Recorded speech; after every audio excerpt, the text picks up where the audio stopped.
We know for a fact that in the Philippine side, for example, we still have challenges in terms of our framework in the halal industry.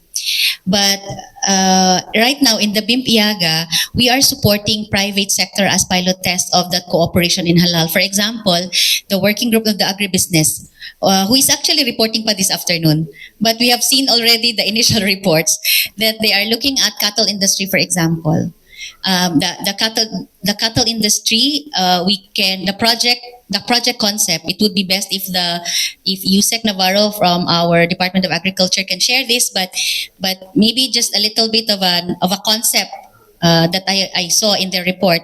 There is this, we are growing our cattle industry in Mindanao, particularly in Bukidnon, in Jensan, in the Barm. And then we're also looking at a partnership with Malaysia and Indonesia for the growing, for the production. Right now, we're looking at Brunei as the initial consolidation market.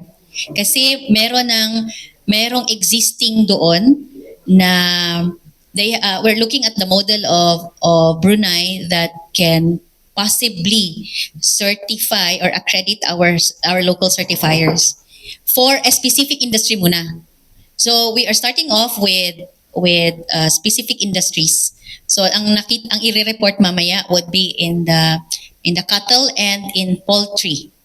There are initial negotiations and discussions already between authorities of Muara Port, and Mindanao, and hopefully we will hear more on the more detailed private sector negotiations on that halal project for cattle and for poultry.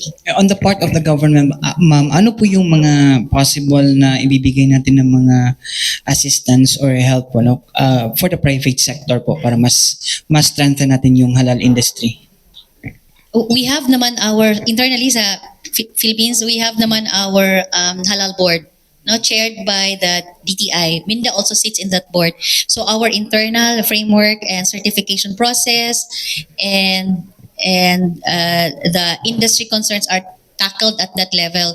But notwithstanding, we are already moving forward with a pilot test para meron na tayong model na private sector na pwede din pala a partner from Brunei ang mag-a-accredit ng certifier na locally, who is also accredited by our accreditation body at the national level.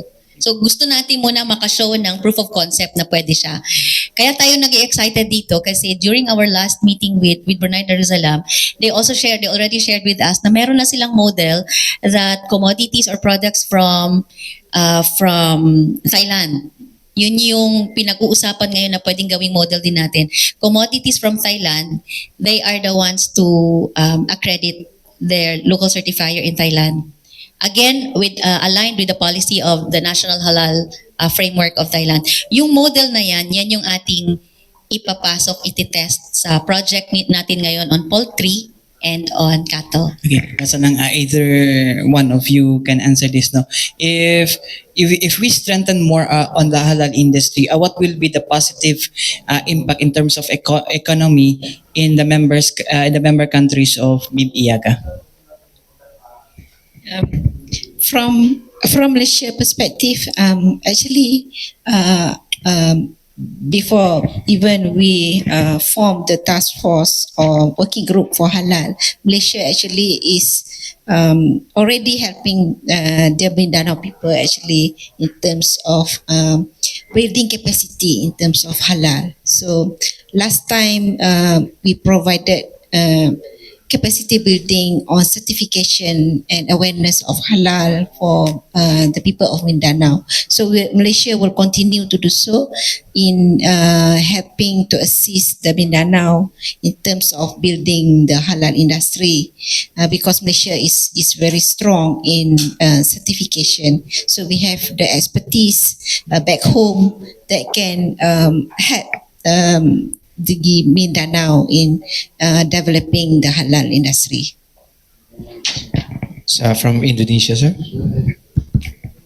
Thank you. I think Indonesia also support the halal task force That's why we look the Halal Task Force can provide agreement or implementation, so all the product can be trade in cross-border trade without any reservation or any doubt. Even I remember I have been talking bilateral with Philippines also in the past about the halal cooperation. We facilitate that one because it's important in the ASEAN region about the halal task force and the halal cooperation, because most products are important to be recognized in a halal task force or halal in each country of the BIMP-EAGA. Thank you.